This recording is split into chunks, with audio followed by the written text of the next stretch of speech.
I hope you're having a great June so far. 15 weeks ago, my husband and I started a challenge to see if we could save $30,000 in 30 weeks. In my last video, I shared our progress so far and broke down all the numbers. In this video, I'm going to go over our budget for the month of July. July is actually a 3-paycheck month for me. Typically, when my husband and I make extra money, we spend extra money. So my husband and I have set ourselves an additional challenge during the month of July, which is to pair this 3-paycheck month with a no-buy, low-buy challenge. I'm actually pretty nervous about this no/low spend month. For example, one of the items that my husband and I completely slashed was our eating out category. We brought it down to $0 in the month of July, which is going to be quite a mindset shift for us.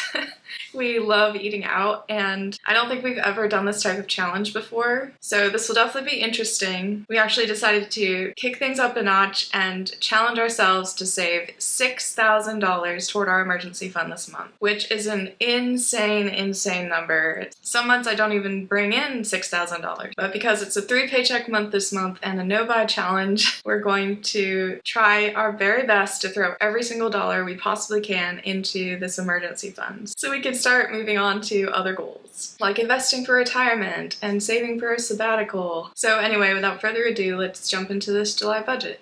Okay, so starting at the top with income. In the month of July, I'm planning to bring in $10,500 in W-2 income. Right now I have 2 W-2 jobs. One is a full-time job, one is a part-time job. And like I mentioned earlier, the month of July is a 3-paycheck month for my full-time job. The next category under income is extra income. So if you look to this box on the side, I broke down all of our extra income categories. The first is Cash Apps, $15. Right now I'm using the Upside app as well as Rakuten and Fetch, and I think I can bring in about $15 in the month of July. The next item on the list is yard sale for $20. I still haven't figured out how I'm going to do a yard sale because I live in an apartment complex. I think I'm going to team up with my sister-in-law and have a yard sale at her house. Next is high yield savings account interest, $55. Right now we have all of our savings split between 2 high yield savings accounts, Marcus and Ally.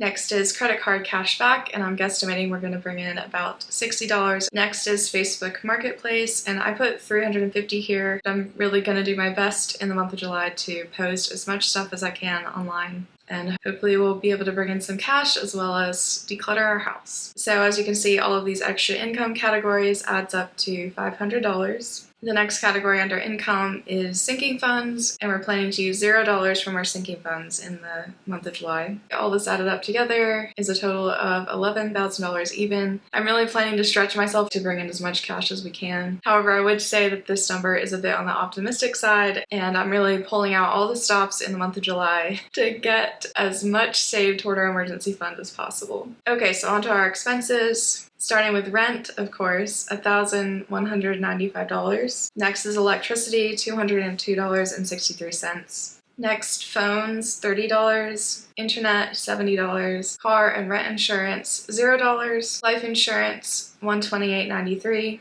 Subscriptions, $31.30. Gym, $55. Beauty, $46.80. Gas for our car, $200. Groceries, $9.50. This is a bit higher than normal because I usually go grocery shopping on Friday, and there are actually 5 Fridays in the month of July. So I'm anticipating that this number will be a little higher, especially if we're not planning to eat out. Next, supplements, $0. Pharmacy/medical, $250. And eating out, $0. Next, entertainment, $30. My sister and nieces wanted to go see Moana, so I threw a little bit of money in this category. Next is my personal spending category, and I'm still doing my no-buy challenge, so I put $0 in this category. For my husband, I put $150 in his personal spending category. Next is household, and I think we're good on detergent and soap and all that, paper towels, but I just put $25 just to be safe. Next is gifts, $275. This number is actually pretty high, but in the month of July, there's a few different birthdays in my family. My husband also promised my nieces and nephews he was going to bring them to a Japanese steakhouse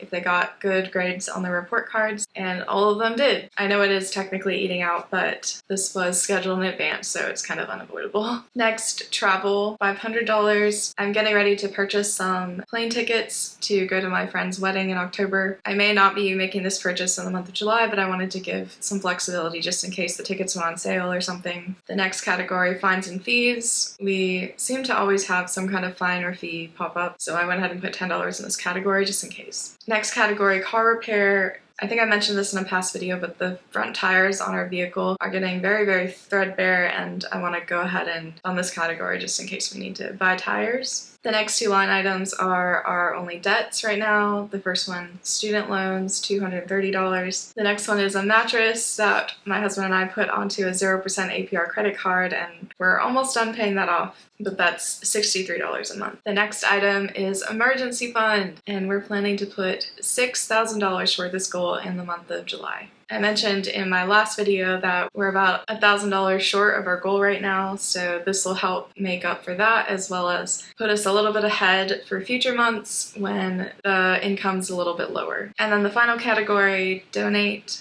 and I'm planning to spend $50 in the month of July. So all of these expenses, I guess it includes savings too, but the grand total of all these items add up to $10,992.66, which leaves a difference of $7.34. Onto the to-do items. In the month of July, I'm going to challenge myself and post 25 things online, either Facebook Marketplace or Depop, Poshmark, one of those other online sites. The next item on the list is actually left over from last month, register for the county fair. I'm planning to enter some crafts into the fair and see if I can get a little bit of cash from prize money. I did try to complete this item in the month of June, however, the application process wasn't open yet, and the county fair is going to start accepting applications in the month of July. Number 3, have a yard sale. Like I mentioned before, I'm going to try to team up with my sister-in-law and do this at her house if she's open to it. Otherwise, I'm going to talk to the president of the HOA at my apartment complex and see if she'd be open to doing something here at our apartment complex. And if none of these options work, I'm going to reach out to a couple friends and see if I can join in on their yard sales, and hopefully get creative and figure out how to have a yard sale without a yard. The last item on my to-do list is enjoy something fun/relaxing. This is going to be a very, very challenging month, so I wanted to give myself a chance to have some fun and kick back a little bit and relax so I don't burn myself out. If you're interested, here's the savings tracker that my husband and I are planning to use to track the $6,000 that we're planning to save in the month of July. Okay, so that's it for our July budget. If you've stuck around to the end of this video, thank you so much for watching. Feel free to let me know what kind of goal you're working on for the month of July. If you liked this video, please give it a thumbs up, and I'll see you in the next one.